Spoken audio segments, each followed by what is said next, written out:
When the biggest weapon in your arsenal is vulnerability, you just can't go around being okay, can you?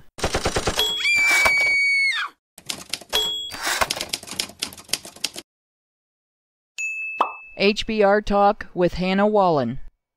Over the last few months, we've been discussing a political outlook I've labeled the victim identity cult. To recap, that refers to an ideological dedication to adopting victim as the defining characteristic of one's identity, or one's entire identity itself. Expression of this victimhood and agitation for social and legal changes to accommodate the presumed victim class at the expense of others becomes a way of life, to the degree that the victim identitarian cannot imagine how to exist beyond the struggle against the disadvantages attributed to said victimhood.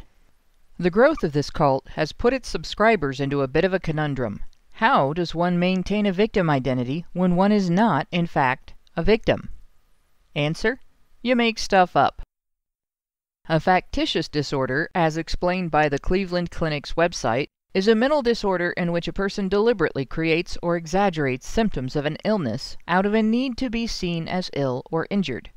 Also known as Munchausen's disease, factitious disorder is considered a mental illness because it is associated with severe emotional difficulties and stressful situations.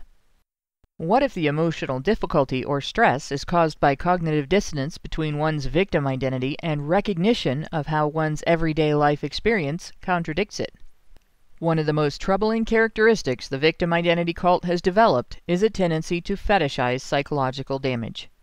It's basically a phenomenon of simultaneously glorifying the state of being a broken person while using it as an anti-accountability shield. This manifests among social justice ideologues in self-diagnosis with complex, rare, or disabling mental health conditions. Spend a few hours in the wrong part of Tumblr scrolling through blog posts about headmates and mood disorders, and you might develop the impression that mental health conditions are fashion accessories.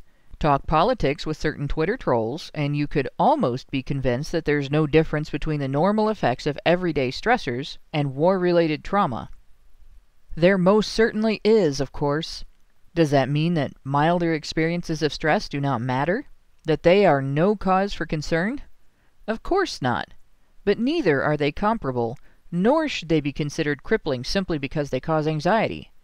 Everybody experiences anxiety. Not everyone's anxiety constitutes a mental illness or a handicap. I grew up around Vietnam veterans with bad memories that influenced their mannerisms. It wasn't something they necessarily talked about. In fact, quite the opposite. But it wasn't something you didn't notice, either. It could be seen in how carefully they position themselves in public or social settings, not out of anxiety or anticipation of impending attack, but a now natural tendency to always be alert to potential vulnerabilities, to the degree that it was almost an unconscious, involuntary behavior. Their version of relaxed was simply much more mindful of their surroundings, much more prepared to react, than that of a civilian. It's a permanent psychological change, not necessarily a symptom of post-traumatic stress disorder, but still a result of surviving a traumatic experience. I've also seen the manifestation of severe PTSD in combat vets affect their social choices because of the potential for crowd behavior or other surprises to trigger an episode of hypervigilance or a full-blown panic attack. It is significantly different from the normal effects of everyday stressors, even though everyday stressors can be triggering for someone with the disorder. Does that mean that other people's mental health conditions are never real? That nobody with a diagnosis deserves compassion? Of course it doesn't. However, the legitimacy and implications of professional diagnoses cannot legitimize symptom fabrication for sympathy. Victim identity cultists, fetishizing brokenness to feel special, will claim to suffer from things like multiple personality disorder or severe post-traumatic stress disorder, but their symptoms seem to manifest only at the sufferer's convenience. They'll vomit up undocumented, unprovable experiences of traumatic crime victimization whenever they need a social bludgeon or a battering ram to force a conversation to go their way. They'll use demands for accommodation of dysfunctional quirks as a means of displaying their unique specialness to the world. They'll cite self-diagnosed addiction as an explanation or excuse for reprehensible behavior in which they have engaged. In the victim identity cult, you can't be one of the cool kids unless something is very, terribly, horribly, awfully wrong with you, resulting in your need for at least something within your social environment to be adjusted to suit your fragility or your eccentricity. In fact, failure to possess some manner of handicapping idiosyncrasy constitutes in and of itself a flaw. After all, how can you get people to do what you want if you're just fine? This can also be seen as part of the toxic masculinity narrative, wherein feminists pathologize men's competence, confidence, and ambition, as well as their tendency to prioritize action over expression when handling adversity, as evidence of socially imposed rules that force them to suppress their feelings and mistreat others. Male feminists use another aspect of the toxic masculinity narrative as an excuse when they do rotten things. Assigning male gender to toxic or dysfunctional traits that are not gendered in nature, and then presuming behaviors associated with them to be out of the transgressor's control. It's a devil made me do it type of response. They are quick to adopt the supposed pathology of toxic masculinity as their combination original sin and mental sickness, claiming to have to fight it every day as one might struggle with symptoms of a mood disorder. In this way, being afflicted with and obligated to resist their so-called toxic masculinity becomes a way of feeling special, a combination of the devil makes me do bad things with the devil is the coolest thing ever. It's awesome, in fact, because without it, there could be no men in the cult. It's the only victim identity they can have that isn't mitigated by their other original sin, male privilege.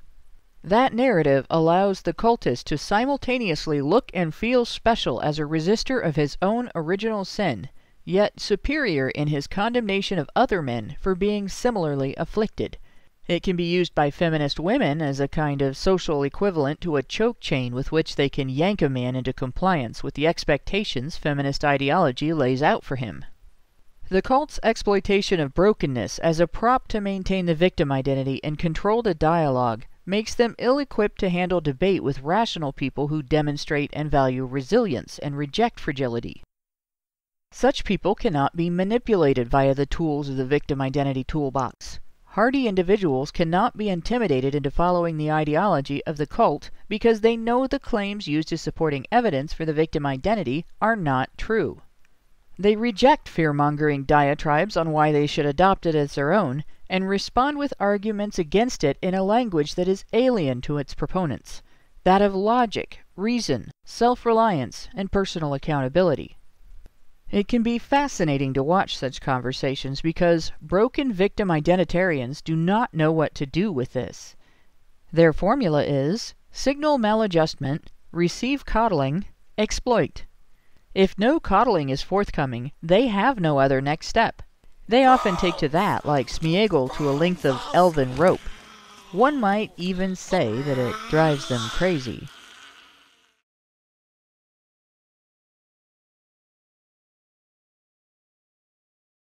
But now that I see him, I do pity him.